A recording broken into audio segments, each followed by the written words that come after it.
এমন কতক জীবজন্তু রয়েছে যারা নিজেদের খাদ্য মজুত রাখে না।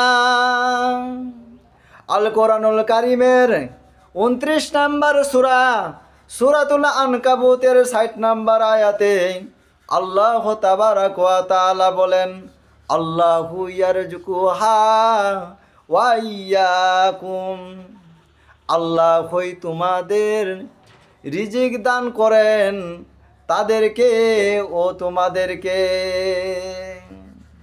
রিজিকের মালিক হইলেন আল্লাহ, যারা নিজেদের খাদ্য আগামীকাল কি খাবে যেই সব প্রাণীরা সংরক্ষণ করে রাখে না, তাদেরও রিজিকের ব্যবস্থা করেন হলো আল্লাহ। আল্লাহ তাআলা তাদেরকেও কষ্টে ফেলেন না।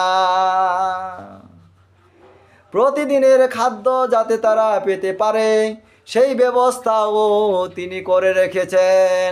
যদিও তাদের কেহ কেহ শারীরিকভাবে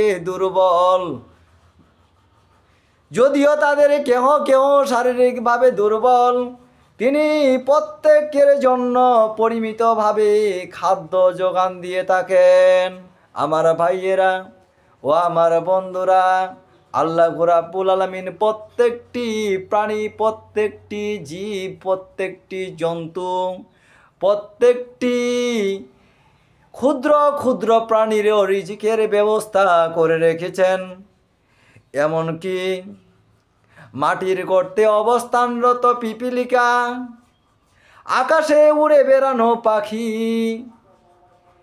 সমুদ্রে বিচরণশীল মাছ, কেউকে আল্লাহ রাব্বুল আলামিন অনাহারে রাখেন না। ভাইজানেরা ও আমার বন্ধুরা, রিজিক নিয়ে টেনশন করবেন না।